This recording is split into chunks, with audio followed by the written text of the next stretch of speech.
All right, welcome everyone. This is Matt Barnes. I work with the Fairport Police Department. Today's episode of Copcast, the voice of the Fairport Police Department. We're located here at Packett's Landing in the great village of Fairport. Thank you to Bill Moran and Billified Podcast for supporting this podcast.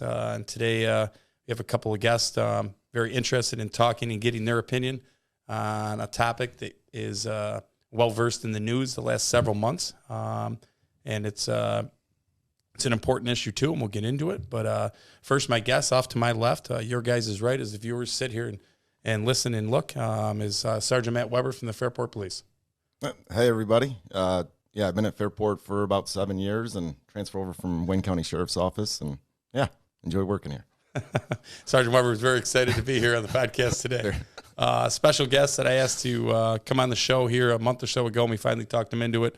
Milo Duran he's a retired U.S. Border Patrol agent, retired in December of this past year, so he's 60 days short from retirement, and very, very interested in getting his perspective on today's topic.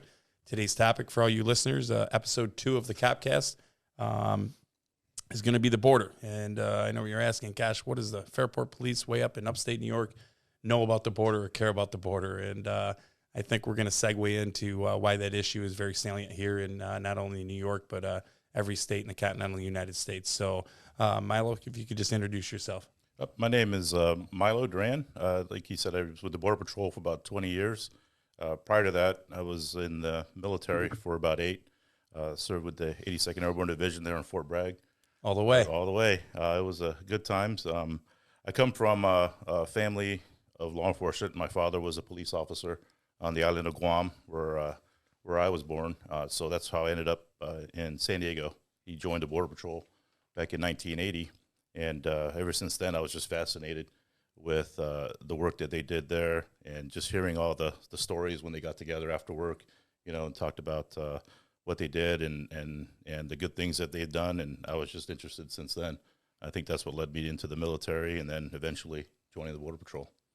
Yeah, Milo, thank you very much, obviously, for your service last 20-something years, obviously, to this country.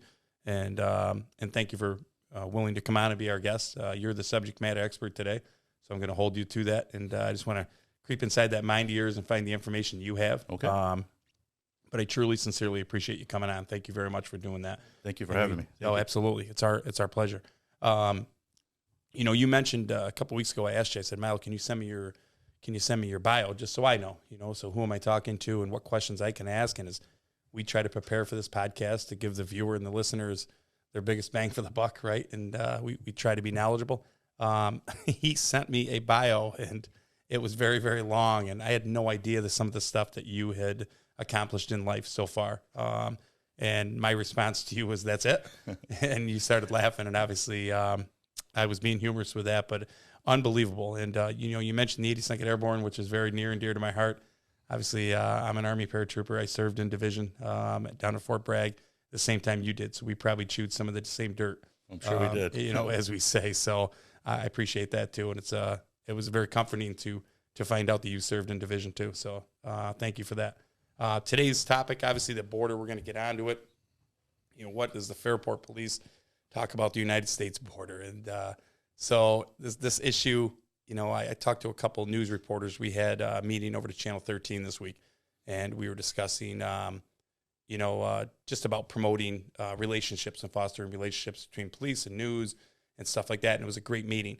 At the end, I picked some of their brains, around the room there, and I was trying to get someone that had immigrated into this country legally, because I wanted to get their perspective and on the immigration process of what it takes, how long it takes, how painful it is, how much it costs, stuff like that. And I was unable to locate anyone for this podcast.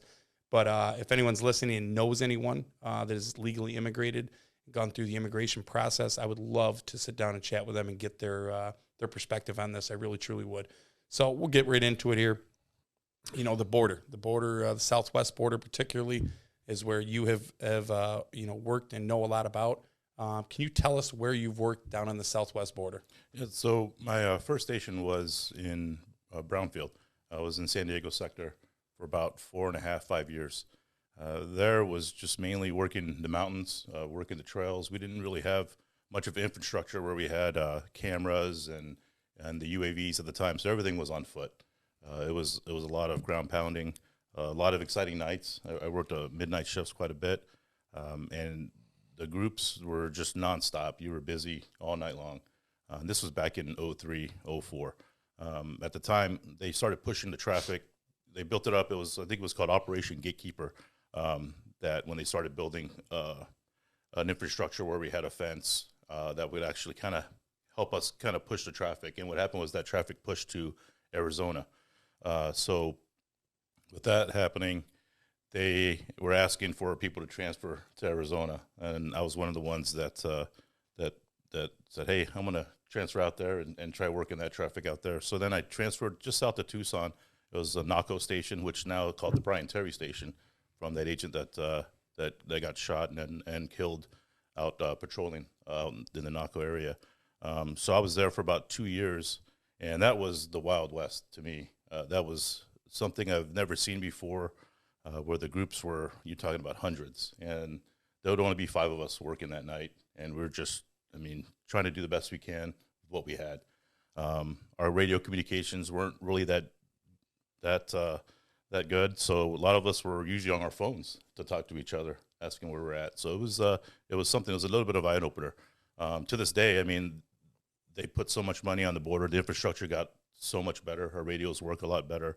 The technology to help spot these groups and help kind of us, do our jobs, it got a lot better. But at the time, it was a lot of ground pounding, a lot of hard work.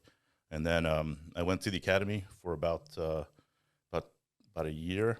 I taught driving, and then I came up here to Rochester, and it was something a little different, something that I wasn't used to.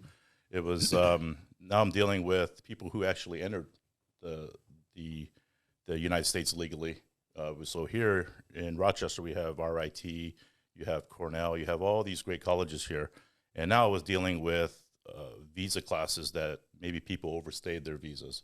So I kind of learned more about that side of the law of people who actually immigrated here legally as non-immigrants and then overstayed their visas, or they didn't follow the rules that they were supposed to actually extend. So it was a little bit different work up here. Different mission. Yes, a little bit different.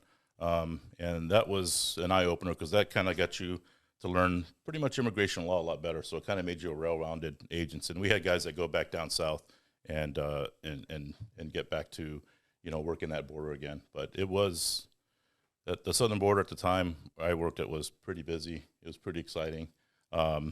Moving up here, it was a little bit relaxing. It's for the younger guys. It really is. They do a lot of good work down there, and God bless them. They're just they're out there just beating themselves up just to do something that they believe in and protect everybody here. Yeah. So with Sergeant Weber, I'm going to bring him out in a second, but as he knows, myself and a couple of people from Rochester have gone down to Mexico, particularly the Baja Peninsula portion of Mexico, which is just below San Diego. And we do a race down there, and that kind of opened our eyes to the border. I didn't really know a whole lot about a border, and that's why I want to talk about this topic. As an upstate New Yorker or New Yorker in general, I've crossed that border probably, 10, 12, 15 times in the past, 4 or 5 years. So I'm kind of well-versed in that border. And we've crossed all over. We've crossed from San Isidro to Tecate to Mexicali, all down through there. We've crossed several times over that border and come back across after spending a week, 2 weeks at a time in Mexico. Just an interesting operation. And obviously as a law enforcement officer, an eye opener. You got down there, you're like, this is wild. And, we were down there initially when the migrant caravan that came up through and ended right there at the San Diego border, where they closed the border initially, I think in 2018 or 19. And it was wild. And, another guy, well-known here in Rochester is Todd Baxter, the sheriff of Monroe County.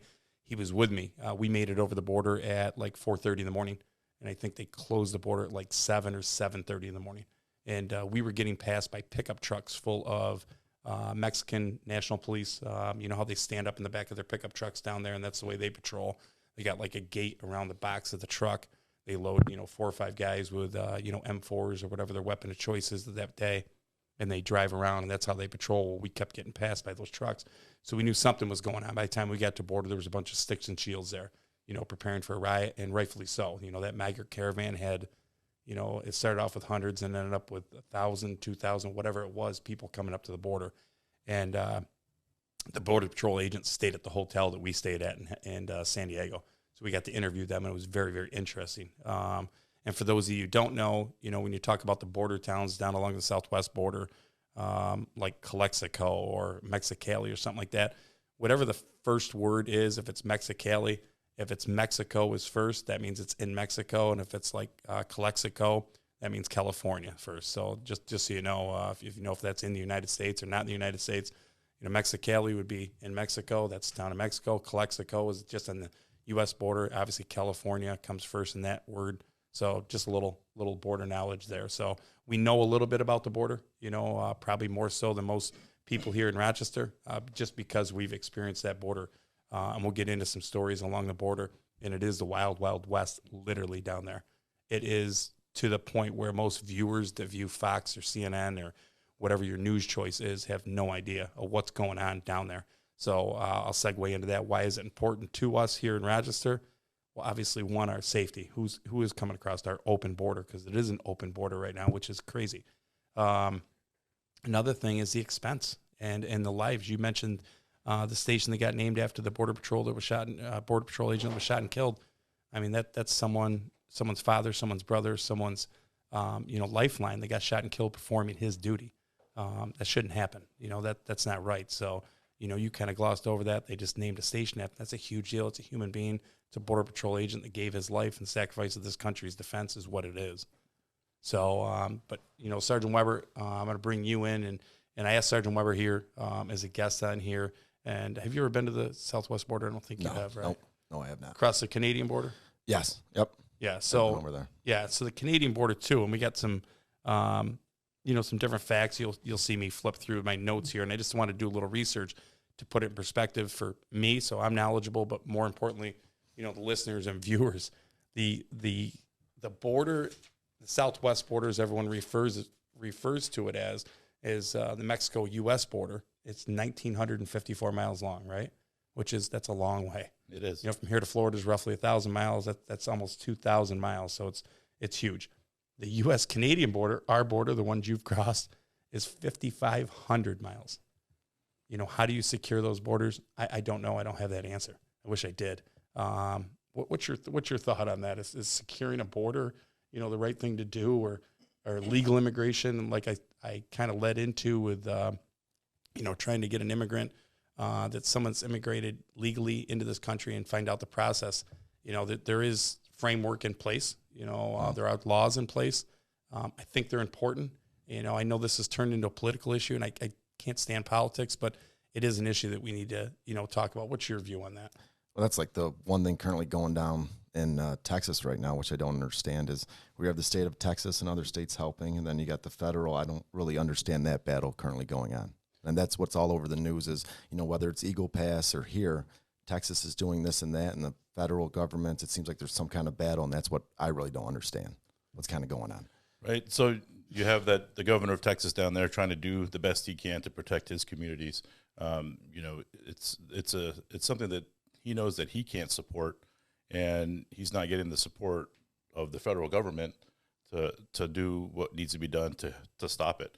Right away, the administration came in and just took away all these policies that were working. The Remain in Mexico, at the time, the Title 42, and that was kind of a deterrent to kind of help secure the border, to kind of keep people from saying, if I try and cross, I'm just going to end up back in Mexico, so I'm just not going to do it.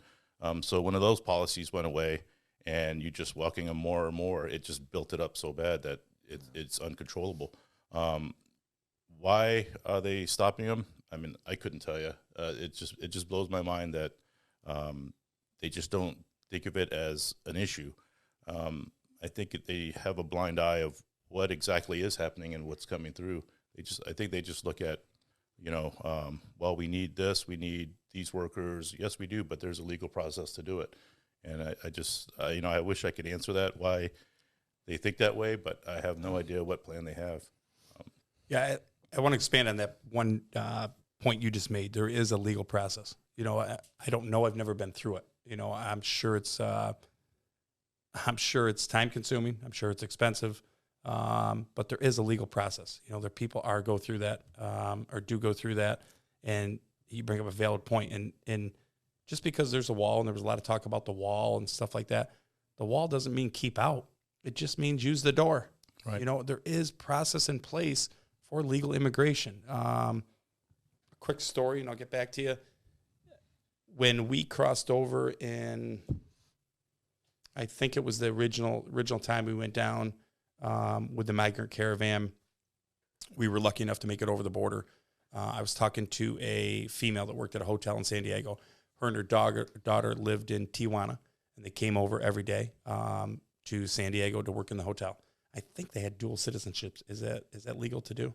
Yes, they can have it. I think they did. We really don't recognize it. Once you're a U.S. citizen, that's Okay. what we recognize. But I think they lived right near Tijuana or in Tijuana. They had to cross the border to come to work. And I was talking to her, and she might have been 50 years old, you know, late 40s, early 50s, and very nice woman. And I said, "Gosh," I go, "what is your view on this? You know, this whole migrant caravan." And just that one question, she opened up the floodgates, which I was shocked.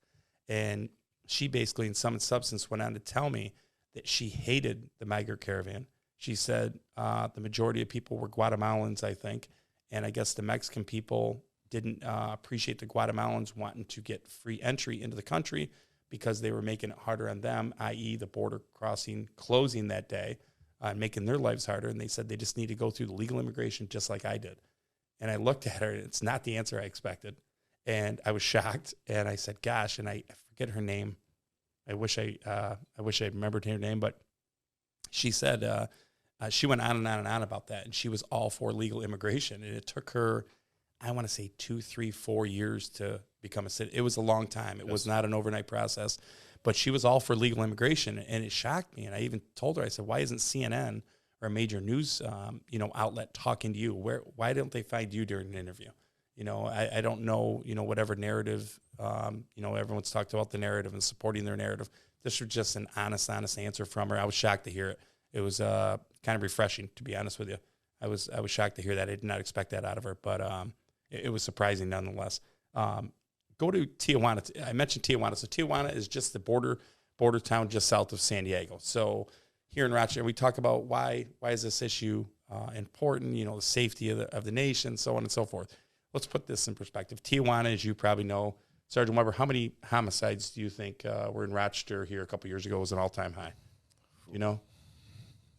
150. No, there was 80. There was 82, something like that here in Metropolitan Rochester, and everyone was up in arms. Those are 82 lives, right? That's a lot of homicides. Metropolitan Rochester has about 1.1, 1.2 million people if you look at the demographics and the numbers and stuff like that. So Tijuana, if you look at that, I think there's 1.6, 1.7 million, so a little bit larger in Metropolitan Rochester. How many homicides do you think are in Tijuana on an average year? 400. I don't know. So they have regularly over 2,000 homicides a year. And 3 years ago, they had 2,700 homicides in 1 year. And a little bit bigger in Rochester. Think about that number. That's just homicides. Yeah. That's not assaults, shootings, kidnappings, anything else. It is a dangerous, dangerous, dangerous city that borders the United States. Very dangerous. We've been through it. We've been through it a ton of times, Tijuana. When we get over the border, we drive straight through Tijuana. We do not stop for gas. We go to our next destination, which is just south of there in Ensenada. But Tijuana is a dangerous, dangerous city. Maybe you can expand on that. It sure is. And my father, when back in the 80s, I'll talk about the people that came over legally. So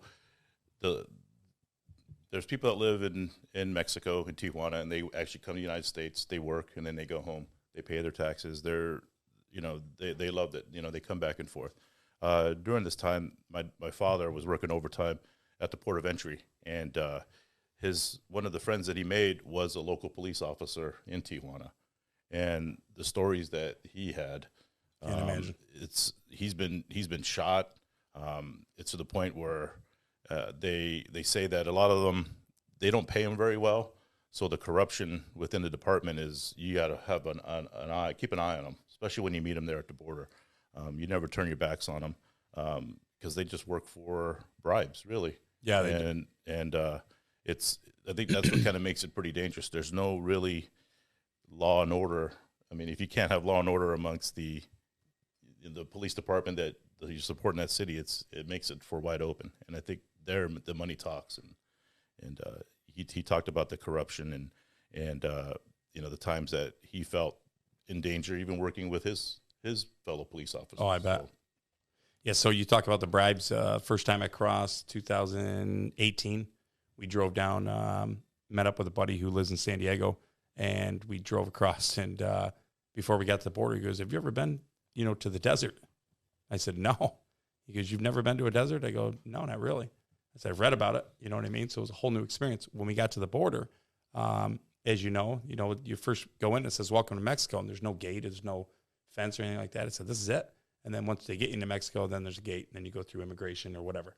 So we go in there, and there's a long line, and we wait in the line, and he speaks fluent Spanish, and we wait in line, I don't know, half hour or whatever. We get up to the front of the line, one Border Patrol agent on the Mexican side, a Mexican national, and he says to Trevor, the guy I cross with, and they talk back and forth in Spanish, and all of a sudden Trevor looks at me and goes, $60.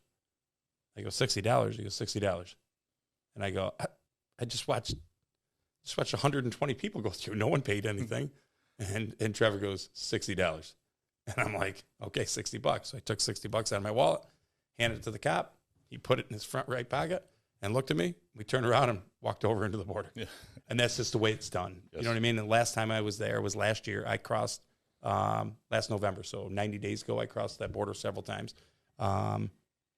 2 years ago, I did cross 90 days ago, but 2 years ago, I'll get stopped by a cop going through Mexicali border crossing, and we had a gas can, an empty gas can. You can't bring gas into the country, understandable. We had a gas can because when you get it in country, you're going to fill up the gas cans. And the cop looked at me, and he said, we're going to have to do some paperwork. It's going to take hours. I said, start laughing. It's me, and actually Sheriff Baxter was with me, and one of the other guys, Travis, that we know, was from San Diego, and we paid the guy $100. To let us go through. And that's just the bribes down there. It's just the way it is. And it's wild coming from a law enforcement aspect, paying uniformed police officers and watching them take the money and put it in their pocket. It's just the way it's done down there. Yeah. Yes. And I'm not going to jail for $100, so here's the $100. Right. And they all know that. So what's your take on that, Weber? That's absolutely crazy to hear. Yeah. I've never been through anything like that. It really was for us. But like you say, Milo, it's just a normal course of business down there, it seems to be. And it feels so wrong every time you do it. It does. But yeah, that's just one of the way it does. So, we're on the money topic. How does this affect us in upstate New York? The border's down there. We don't have to worry about it, right? Doesn't affect us, does it? So you tell me, Milo, does it affect us up here after you've worked Southwest stations and Northern stations? It does, especially at our station here. We actually provide a lot of manpower to help the southern border process. All the immigrants that are trying to enter the U.S. So a lot of them will get picked up right on the border. They'll go to a central processing center, and this is just a huge. They call it a soft-sided facility because it is. It looks like a big tent. It's what it is. It's huge, probably about a football field size type centers. They call them pods, and that's where they separate the men. The family units will be together. The men who came single will be in another. So these are just different pods. They usually have about 6 to 8 pods. And they're just waiting to fill out the paperwork to be released into the U.S. So we have guys up here that actually get behind computers just 24/7 since this all started. And they're just doing casework, talking to them virtually, getting the information to fill out their paperwork, where they're going, where they're coming from. Addresses, they're trying to get the correct addresses from them, where they're going to be, tell them, like, hey, this is where you got to go to court the next day. So all this is explained to each one of them that actually comes through. So it takes a lot of manpower to do that. And so it takes away our ability to put the manpower where we need to be. There was times where we had a boat unit, and the boat just sat there on the water because we couldn't man it. We were sending guys down south to help process, or we were sending guys to process virtually. So it took away our ability to do that. what we could take care of up here. So what we're seeing now is when we started taking certain nationals and saying, hey, you definitely can't come in here. What they were doing was they were flying right into Montreal by the hundreds and crossing up by Champlain area and just crossing like it was a southern border. So we were sent up there. Again, we're dealing with sending guys to the southern border, having guys do virtual processing, and now we're sending agents. I mean, the station that I was at was 20-some agents, 25, 26 agents, and we were just split up. We were just overwhelmed with trying to support everything we can. We couldn't even do our work here. And that, to me, when I got up there and saw that, it was like being on the southern border, on the northern border. Yeah. So they're finding ways to finding weaknesses and trying to, take advantage of the weaknesses that we have. Yeah. So it's an issue, and hopefully, we can get the policies back that will kind of stop them from doing it. You mentioned like the north border, the vastness of it, right? We said, what is it, 4 times that of, or 3 times that of the southern border, right? Right. That's hard to protect, hard to build a wall, hard to put, policies in place to protect that. But what's one thing you would change if you could change anything right now? If you could literally say, we're changing this policy for all the guys that you used to work with, what would it be? As simple as, I don't care if it's color uniforms or a policy, what would it be? I think what we need to do is bring back the policies that were taken away. That worked very well. I think the Remain in Mexico was a big one. If you really wanted to have asylum in this country, there is a process for it, and having them, they're taking advantage of that process, and that's what it is. So I think that needs to change, the policy of how we're able to not release you into the U.S. So let's say you knock on our door and you say, hey, I want to come in the United States. Now, we fill out the paperwork, and then all they got to say is, well, I'm scared to come to my country. And they took that inability for us to say, well, that's not exactly true. They told us that we weren't asylum officers, and we can't make that decision. So that's where I think the breakdown is. So it's like they find a loophole to say, well, we can't expeditiously remove you because now, I have fear. Well, why do you have fear? So now we're not allowed to ask those questions anymore. Gotcha. So they don't let you guys use your investigative skills to determine if someone's BSing or someone's truly scared or so on and so forth. We're just a turnstile, as you could say. We're just told, well, no, you're not an asylum officer. So I think bringing back the policy of, hey, remain in Mexico, that worked very well, and just give us the ability to do the police work to say, hey, no, I think it's not valid, or hire asylum officers, right, and put them there and make that determination right then and there, so we can actually return them if they don't have that valid reason to claim asylum. So, Sergeant Weber too, and I don't mean you bring your personal life into this, but it's kind of a segue. You dated a girl in San Diego. Mm-hmm. Was she a Mexican national? No, she was not. Okay. No. And she was from, I know you went out there, spent some time out there, very close to the border. Yeah. I didn't know, was her family, were they original? I believe maybe her grandparents were, yeah. Okay. All right. Sounds good. I just thought of that. I didn't mean to bring in the mix on a cold note like that, but going back to the Canadian versus, the Mexican border and how you, I guess, not fortify, but I guess ensure safe passage through. What would be something on the northern border that could help? Let's say, because what are we? We're roughly 95 miles to Canada, straight line. Yes, yeah. From Rochester, so we're very, very close to that border, right? It's no one talks really about the northern border. You talked about Lake Champlain. You kind of brought it into it, and it was kind of talked about in the news a little bit. But is it an issue there? It is. I think the biggest issue is when you had the Prime Minister change his immigration policy and allowing Trudeau, you're talking about? What's that? Yes. Canadian Prime Minister Yes. Trudeau? Yeah. Yep. And so once he opened the floodgates to say, hey, we're going to accept you here in Canada, that was their end. And I think maybe since they're claiming asylum in Canada, why can't we return them back to Canada? I agree. And or work with our partners to have changed the policy. Correct. So they wouldn't be so, I guess, they wouldn't want to go to Canada. Right. So they can come to the U.S. and walk over this extremely long 5,500-mile border Right. at any point, right? Correct. So that's good. You got to work with your partners. Correct. Well, like we do in law enforcement, we work with federal partners like you. That's how we met, right? Right. When you came up here, if you don't know, I probably should have brought this up initially, but Milo and I met. He came up here. He's a tactics guy. He's a firearms guy. I'm a firearms guy. I'm a tactics guy. And basically, we work together on range, right? On shooting and tactics and stuff like that. That's how we met. So, but yeah, it's simple. Going back to Trudeau and stuff like that, working with your partners. You do have to work with your partners. You do. Both South and North. I just wanted to, I got something on my notes when I was preparing for this. And I know we're skipping around here. I'm sure the listeners are very smart enough to keep up with us here. What does it cost us? You know, what is the figure on that number? And you talked about an interesting story when I asked you to be on this podcast about the iPhones. You know, Yes. could you just speak about that? I know it's probably not a big deal. I found it most interesting. So they were trying to find ways to track these people that are coming in. So they released them in the United States. They were giving them these phones with GPS trackers, or at the time we had ankle bracelets, but that was kind of ineffective. So I guess someone had the idea of, hey, let's give them a phone, and they were handing them out, and it got to the point where the bus companies, because right when they came in, they'll issue them a phone saying, hey, this is where you got to go, this is the address, this is where you got to go to court, the paperwork that they needed, and here's your phone, or here's your ankle bracelet. And this funny story, the bus depot would call and say, hey, can someone come pick up all these phones and these GPS trackers? They're all overflowing in the garbage here.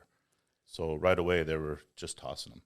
And so that was something. I mean, we had to actually send agents out to go pick them all back up, you know. So Sorry, Barbara, how much did you pay for your iPhone? I don't know, $1,200. $1,200, right? Yeah. Is that a week's pay? A little more than a week's pay here at the Fairport Police Department, right? Yep. How many hours do you have to work midnights? 50 hours for that pay, 60 hours for that pay? Quite a bit. You know, and obviously in the grand scheme of things, $1,000, $1,200 per phone is nothing in our national defense, right? Oh, my but it's goodness. absolute horse crap.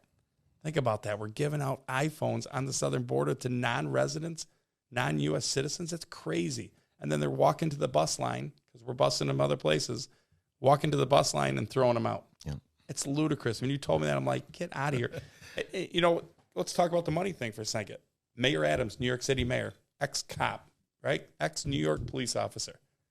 How he doesn't get it, I have no idea. But he asked for $12 billion over the next 36 months. $12 billion. People talk about billion like it's nothing, like it's just another word. A billion is 1,000 million. Think about that figure. 1,000 million is a billion. It's an astronomical amount of money. So he asked for $12 million over the next 3 years for the 200,000 migrants that got bused to New York. What is that? Is my math, is that $60,000 a person? If someone has a calculator or whatever, people are listening or going to listen, they're going to laugh at my math. I think it's $60,000 a person, right? Oh, my goodness. 60,000 times 200,000. That should be, I think it's 12 billion, whatever. It's still a crap load of money. $12 billion. So no, it's not affected. It is affected. And everyone says, well, that's not my tax money up here in Rochester. What do you think it is? You pay federal taxes, you pay state taxes. That's $12 billion. Can you imagine if Rochester got awarded $12 billion, what we could do with that? Oh my the goodness. development, we could build homeless shelters. We could do so much with that money. $12 billion. And we're giving it to who? Non-U.S. citizens who've never paid a dime in taxes. I'm not against anyone are legally immigrating to this country. My great-grandparents did from Ireland, right? I mean, we all did. We're all immigrants. I get it. It's what we are. That's right. And what's scary is it's like what programs they're going to cut to get that money. You know, someone's going to lose out somewhere, and it'll probably be us, maybe our kids, programs for schools. Who knows where that money is going to come from? $12 billion. It's crazy to think about that number. It really is. You know, I looked up how many immigrants have come to Rochester in a DNC article, I think October 8, 2021. So pretty recent article. I think there was right around 74,000 undocumented immigrants here in Rochester. So 74,000. So doesn't sound like a lot, right? 74,000. What's the town of Greece have? 100,000? Town of Webster, 50,000. Town of Fairport, 50,000. I think there's 18,000 homes here in Fairport. I think there's roughly 47,000 residents here in Fairport. You know, what does Penfield have? So it's bigger than Fairport. It's bigger than Webster. It's almost the size of Greece. It's nuts, the amount of literally undocumented illegal immigrants right here in Rochester. there again, there is a process to this. I'm not against it, but just go through the process. I was lucky enough. I was very fortunate enough to be born in this country. I'll admit it. Thank God I didn't have to go through it. I love this country with more love than anything. But it's just, there is a process. Like I said, a wall or a process does not mean stay out. It just means use the door. Right. You know, so just throwing out a couple of things I had written down. Spent the time on them. I wanted to sound intelligent on the podcast, so that's why I just want to read them off. So let's talk about another border. Did you ever go to the Korean border? No, I never.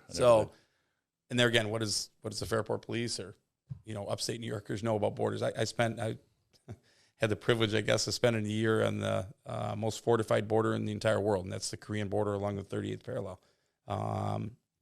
And if you don't know that border, it's between North and South Korea. It's about 150, 160 miles long, so a very short border. It's the world's most protected border, most dangerous border. I don't expect our borders to look like that. I don't want them to look like that. I've been to that border. I've patrolled up and around that border. I was stationed a place called Camp Hovey, about 15 miles from that border, and then Camp Greaves is right up on the border. We did, we patrolled that border. There's a river called the Imjim River. It runs basically through it or around it. We've patrolled that in RB-15s, which are basically rubber rafts, to on foot all up and down those mountains, very similar to the southern border with the mountainous terrain. But it's just an interesting border. They have that border. They have fences on both sides. They still hand rake the sand in a different direction every day or every other day to look for footprints crossing that border. It's a different realm of a fortified border. Also has a gulf for all your Gulf listeners. It's the most protected hole, the most dangerous hole in golf in the world. If you punch that up in a computer, there's a golf hole up around the border somewhere. I've never played it, but that's where it is. But just interesting, landmines, so on and so forth, razor wire, and anyone trying to cross will be shot. Am I asking for that? No, but that's the level they take, for a border protection. Do I think it ought to be that here between Mexico and Canada? No, they're democratic societies. No, I don't think that ought to be. The thing they made the wall sound so bad and horrific, but it's funny for when people who never worked it. When I got there, I didn't know where Mexico was when I was an agent there. They said, well, you got to look for the 7-strand barbed wire. That's the border. So when I got there, it was 7-strand barbed wire where the ranches were 4-strand, right? So that's how you would know where the border was. And there'll be just a little road and things that were kind of hard to access if something were to happen. Say a sensor went off and you went to go respond to that area. It took a little bit to go down there. But when they started building, put it in quotes, the wall, the infrastructure for us to have finally something that kind of protects the agents to patrol that area, they built great roads that now we can access certain parts of the border that maybe took us an hour. Now we can get there in 20 minutes, 15 minutes. And when they did it through Old Time Mountain, there was parts where it would take you 3-4 hours to get, say an agent got hurt, it'll take 3-4 hours to get to that guy. But now with that infrastructure, that new wall, we can get to them in minutes, and we can back each other up, and it made it manageable to patrol with the minimum manpower that we had. We were able to cover more border with one guy than it would took 10. So, it helped us quite a bit. I never thought about that. How sad is that? We call ourselves officer safety mindset, and right. I just never thought about that aspect of it. You're 100% correct on that.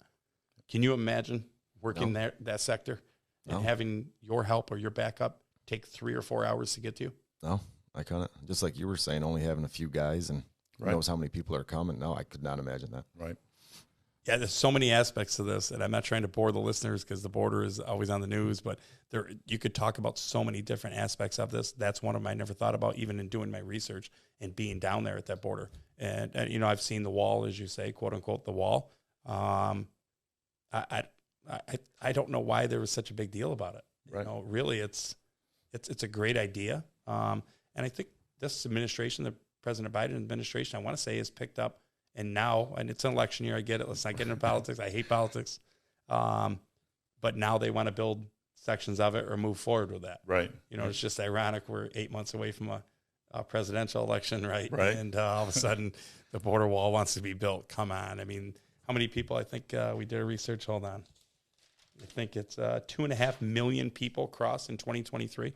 That's a lot. That's what we know about. 2.5 million. Think about that. Yes. And who knows? Like I said, most of our agents now are working on those central processing centers. So there was, when I was down there, I was amazed that you were hearing sensors going off and no one to respond. Everybody was at the central processing center, or we had to go pick up the group that just crossed at a certain area where there would be hundreds waiting to be picked up. So it's the manpower has really, really been confined to that central processing center. You know, we have to get them out. We can't hold them there forever. You know, so they're real quick at trying to get them out. You know, I got a very dear friend. His name's Juan Bucio, lives in Eagle Pass, Texas. And I was in the Army with him. And we used to talk about this long before the border was an issue. And, you know, Eagle Pass, as you know, is right there on the border in Texas. And so Juan, if you're listening, I doubt he is, but Juan, if you're listening, hello. And he talked about some wild, wild stories. And back then, I just figured they were stories. And now, you know, 20 years later or whatever, you start hearing them, and like, I believed every word he said on certain stuff. But it is funny. There's an alternate side of this. Not everyone down along that border. As you know, there's those 55-gallon drums, those blue drums, and they got water in them. And I didn't know that when we were driving down there. I go, what are all those drums? And the people, United States citizens, put water out for the migrants crossing. Yes. Which is just a good, obviously, humankind act, right? And they realize they're human beings, they're trying to cross, and that's not the issue. But they'll put water out for them. You know, you'll be in the most desolate areas, and you'll see a 55-gallon drum. Yes. And I don't know, I think they have bottled water inside, right? It'll vary. So a lot of them will have, they'll constantly replace them. So there's groups out there that actually go do that. Yeah. And even Tucson sector, when I was there, they would have these beacons, kind of like what you see in a college where they could hit the button. Yeah. And it'll send a signal out, and then either police will come or whatever. We actually had that in the desert. So if someone was kind of struggling, they had these beacons, you know, where they could see. And that the migrants could. That the migrants can go and push it in, and we'll send either our Borstar agents out there to go kind of help these guys out. So it's, you know, we had these things in place out there for them. How would you describe, I guess, to a listener here, how would you describe how vast that area is? You know, it's hard to say when we get down there and say, gosh, it's mountainous. And that's when I went to Baja the first time, there's 10,000-foot mountains down there. Yes. You know, and an East Coast kid, I'm like, these mountains are huge. They're rugged and they're bad. You know, you get up in those mountains, it gets cold at night, and it's a whole different animal. But how would you try to describe to someone who's never been there? It's how rugged that terrain is that they are actually crossing. It's very rugged. When I got to San Diego and I actually was in the mountains, you know, you actually try and do it in pairs. You have to prepare yourself. I had the Camelback that held, you know, a good gallon and a half of water, and you would actually pack food. You don't know how long you're going to be out there. Right. I've had 10-hour shifts, 12-hour shifts where I'm on foot just walking, and you're trying to follow a group, and you're out there in these canyons, and you know, you learn all the routes, you learn all that stuff. But again, when you're sitting in these canyons and you're like, it's beautiful. Yeah, it's gorgeous. And the other, it's like, I can't believe that people put themselves through this to actually cross, and just being in there, it's amazing. You feel alone. It's just vast. It's overwhelming because you're sitting there like, how, you know, you're looking at your partner. It's like, how are we gonna control this? You know, how are we gonna do this? Yeah.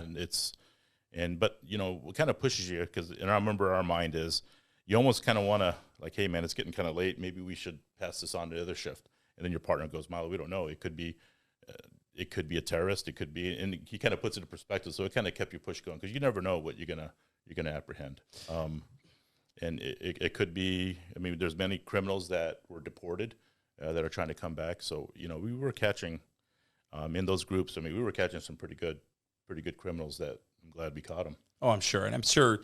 First of all, let me add this. If anyone here is listening or is happen across our podcast, the Copcast here, if you're not thankful to be an American, you know, shame on you, because we're blessed to be born in this country, and we're very fortunate to be Americans.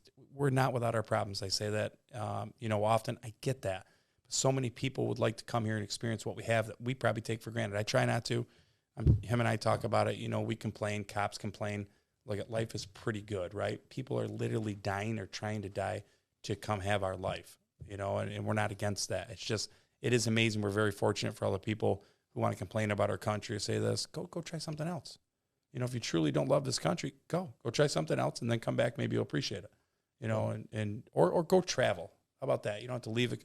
Go travel and see how other people are living in the living conditions. Because when you go into Mexico, a lot of it is a third world nation. Oh, yeah. You know, and it's terrible. But when you come back in, I think you appreciate what you have. At least I do, or I try to. So, yeah, I didn't mean to go off on that tangent, but you mentioned that. You know, the vastness going back to the mountains and having a two-person team out there and stuff like that. It's unfathomable to me as I guess a street cop, right? And you guys are out in the middle of the country, right? I can't imagine. Can you imagine me and you being on a mountaintop, you know, with the nearest help hours away? No. And we humped in. You know, we humped in our packs. And if you guys don't know what humping is I guess it's an Army term. You put your rucksack in your back and you hump your gear in. You know, you walk your tail in. There's no driving. You can't get and you can't get a truck or a ATV up some of these mountains. It's literally hand over foot, and you're climbing up mountains. And I think the Border Patrol now have Ford Raptors, right? Yes. You know, they're kind of high speed. I saw them down there. Yep. You can only drive them so far. Right. You only can drive a vehicle so far. Trust me, we've tried to drive a vehicle over mountains before down there. Yep. Sometimes it works, sometimes it doesn't. But can you imagine Officer Weber making that beat by yourself or one other guy down there? No. Like you said, you never know what you're going to encounter or something like that. Right. Just you and your partner. And I could not. So I saw on one of the social media platforms this past week, they were interviewing, there's a guy on the border, he does interviews of the people trying to come across, and he stopped maybe late 20s, early 30s, two males. Looked Middle Eastern, and then when they talked, you know, somewhere from the Middle East, I would say that would be my guess. And they asked them where they were from, and I think they said Syria or Jordan or something like that. What are they doing at the Mexican border? Oh, and which car did they drive there? How are they getting across the ocean to South America to come up through to migrate to the United States? It's a money thing. So it's almost like they broadcast it. So they're going to find people that want to come to the United States, and they're going to say, well, this is how you can do it, and they will bring them in, they will house them, set them up as close to the border as they can, and then have them cross. And when you talk to these people who make these trips, it's amazing what they say. It's like, how did you get here? It's like, well, I reached out to this person. You know, I paid my money here, and then they just pay their way all the way up closer to the border. Yeah. And it's the Coyotes. Yes, the Coyotes. And they would say, okay, on this day, you're going to go and we're going to get you to the U.S. You're going to sit up in this stash house for however long, and then we'll just move you from there. It's a controlled business enterprise down there. Yes, absolutely, it is, and it's a moneymaker. They're paying thousands and thousands of dollars to get across. Yeah, and they recently found pamphlets, and the pamphlets these were Chinese. I don't know if it was in Mandarin or what, but it was in some Chinese writing that said what to say to border agents, what to claim, and this, and they had laminated pamphlets that they had found on the ground. Right. And so they had an interpreter dissect what was said, and I'm just like, really? Is this how loose it is that people are coming from Asia and people are coming from, you know, all over the world to cross at this particular time or this particular spot? What does that tell you? We've made it so easy that everyone is coming to that particular point to cross. Yes. We have got to harden our defenses, and I know that sounds so militaristic and so I guess soldier related, but it is. We have to harden our defenses. Right. We truly, truly do. What are people from all over the world crossing at that point for? Because it's the easiest point. We've got to do something down there. That's, I guess, as a law enforcement officer, more importantly, a United States citizen, it concerns me. It is our future. But what else have I not asked, or do you want to add? I won't keep you long on this. I really appreciate you coming on, because obviously you're the subject matter expert. You've done it. We haven't. What is something else you'd like to add, or a story, or something like the listeners might find interesting? What comes to mind when I ask that? I guess you have to get me going. I mean, there's so many stories and things that we've done. But one of the things that kind of sticks out to me is since I've been up here in Rochester, and we allowed like people who came here I was running into people that actually came legally, but they overstayed, right? A lot of them were students. A lot of them were what we call that. Maybe they worked for in the medical office or what have you. So they actually came here with a valid visa. And then we would see that, hey, you know what, you're here illegally. And we would, do the paperwork and they'll request to see an immigration judge.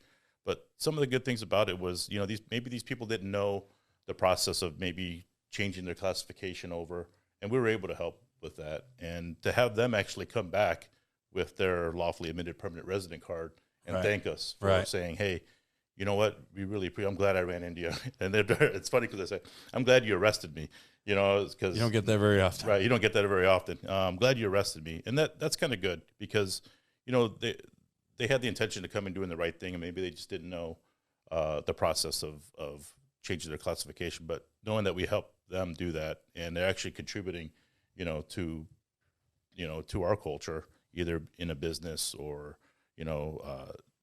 going back to school, maybe becoming a teacher and things of that nature. It's humbling, like, hey, our job is not all that bad. Yeah. And when.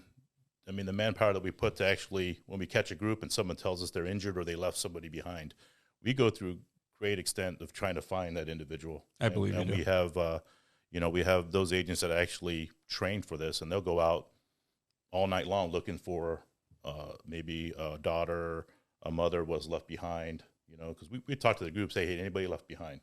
Because we want to make sure we got everybody in the group. And so those are the good things that we do, and we try. And find. So we're not all bad.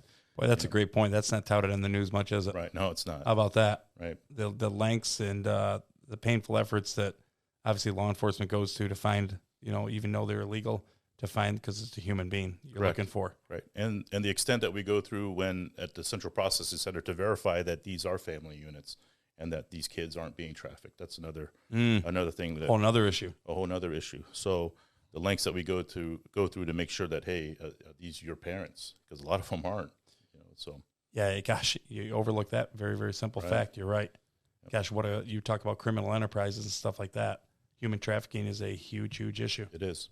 And what a way to bring them over is the border, right? Claim asylum and so on and so forth. Correct. Yeah, it's sad all around. It really is. There was something I was gonna bring up. You mentioned. I know I'm gonna go back and listen to this. You know what I would like? I'd like to have a group of Rochester people, whether it's news media, I don't care if they're conservative, liberal, I don't care. I'd like to go down to the border. I'd like to take 10 or 20 people down to the border and some of the news should be involved so they could actually see it themselves and experience it themselves, because I think unless you go there, it's just a news clip. It is. Just something I saw on CNN or Fox or MSNBC or something like that. It doesn't become a reality till you go down there and find out what the issues we just got done talking about. Right. So I would like to do that. So if Channel 13 or 8 or 10 wants to fund it, would you go? I'll go. I would love to bring them down to some of the hot spots and cross over the border and have them videotape certain things. That's another thing too. You've been you've traveled obviously to Europe and stuff like that. Yeah. Went to Germany. Yeah. Yeah. Did you travel anywhere else other than Germany? No. Just Germany? I went to Austria technically, up on a mountain, but that was about it. Is there a story to that? No, I want to. I'm going to mispronounce it. Probably the Zugspitze or something. It's in Germany, and then technically, when you go to the top, they do your passport, and you're in Austria too. But okay, that was it. So your passport stamped to Austria? Yes, it should be. Yes. Okay. At some point. That's an interesting point. So passports, right? When you go over a border, you get your passport stamped. Now they don't necessarily stamp them physically anymore, right? You electronically enter, I guess, right? Right. So you can look at my passport. I've been to some places in the world, gone a lot of places on dive trips and stuff like that, right? 10 or so islands, and dove all down through the Caribbean. And I've been to, obviously, Asia, Japan, a lot of different places. So I don't think my passport is stamped once for Mexico, and I've been to that country 5-6 times. Wow. Yep. The border is different down there unless you go there and experience that. I don't think my passport has a Mexican stamp in it. No, I think you just wait in line and then they just wave you through, especially if you're driving. Yeah, they do wave you through. One night we had 8 or 9 guys in a white van, a white panel van, no windows, just a white panel van. And the guy opened up the side door and looked at us and waved us through. Yep. And we're like, do you want to see our passports? Do you know what I mean? It's nuts. Yes. How things are being run down there. Yep. Anybody can go. Anybody can go there. And it's just, so anyone listening to this wants to take me up in the off-field former group, and we'll go down to the southwest border and do a couple of crossings so you can view for yourself. That'd be a good news article Yes. for one of the local news stations to do. Weber, you in? If we drive, yeah. Oh, that's right. I'm not flying. Sergeant Weber does not like flying. Do not Scared enjoy to it. death.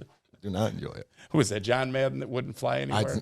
That's right. He bust. I think he Yeah, bust. I think he bust all the games because he didn't trust the airline industry. So, Milo and I can actually say we've taken off in more airplanes than we've landed in, Weber. You know what I mean? Yes, it's true. That is true. That is true. Where was your first jump? It was it was a small. Was it Fryer? No, Like it was Georgia? Nijmegen. Was it really? Nijmegen. I remember it was a very small, one of the smallest drop zones. Yeah. To where I think you could only do maybe 30 per door or something. Yeah. So it took a couple passes. You didn't want to be laid out the door that night, did you? No, I didn't. Because you were in the I trees didn't. if you did. Oh my goodness, yeah. So that's what they kind of pumped you up, and you were scared. It's like, I'm going out, and I think I might have jumped out of the red light, But Get me out of this bird. Yes. I remember those nights. Yeah. You did not want to be the last in the aircraft on that one. No, because we had those hour flight. Our flight we flew for an hour, and it was what they call a map of the earth, where you're going up and down, up and down. And after that hour, you just wanted to get out of that airplane. Yep. You just wanted to get out. Yep. All the fear of jumping went right out of you. You know, you fly nap of the earth a couple times. You're like, I am literally going to lose my dinner. I need to get out this door. Right. Open up the door and give me a green light. So, but we'll wrap it up with that. We could talk and talk and talk. And I just, it's an important issue. It is here locally, nationally. If you don't think it is, you need to do your own research because it's a huge, huge issue. Not a political issue, not an election issue or something like that. It's literally a national security issue. So, Milo, I cannot thank you enough for taking the time to come out. Congratulations on retirement. Thank you. You've gone back to work already within 60 days. Yes, I have. Do you want to tell the audience what you're doing now? Oh, I was grateful to work for Fairport Central School District as a sentry. There we go. Yeah, it's something. It's back great. to service. Yeah, back to service. Back to service. So all the U's for the Fairport Central School District, if you have children in there, you work there, or you frequent the school district, you may see Milo walking or driving around. Sam Farina runs the Fairport Central School District. He hired Milo recently to start a sentry position over there, so I'm very happy for that. I'm sure it's going to be well served with you in that position. So thank you for doing that also. Thank you. Yep. Sergeant Weber, thank you. I kind of drug Sergeant Weber into this. I'm trying to drag a new Fairport police officer into every episode we have so you can learn their personalities and maybe get to know them a little bit more intimately than you do just driving by or on a call or something like that. So thank you very much. I know you get embarrassed during public situations, stuff like that. No, But not at all. Sincerely, thank you. Is there anything you want to add before we leave? No, I think it was a great conversation. No. And most importantly, Bill Moran from the Billified podcast. Can't do this without you. You host this for us, the Fairport Police. You give us a voice and let us pass on information to the community. So, Bill, thank you for doing your community service with that. Really, really appreciate it. Do not take it for granted. Thank you so much. And, guys, thank you for listening. That's episode 2 in the books of Copcast. So thank you for listening, and we'll see you next month.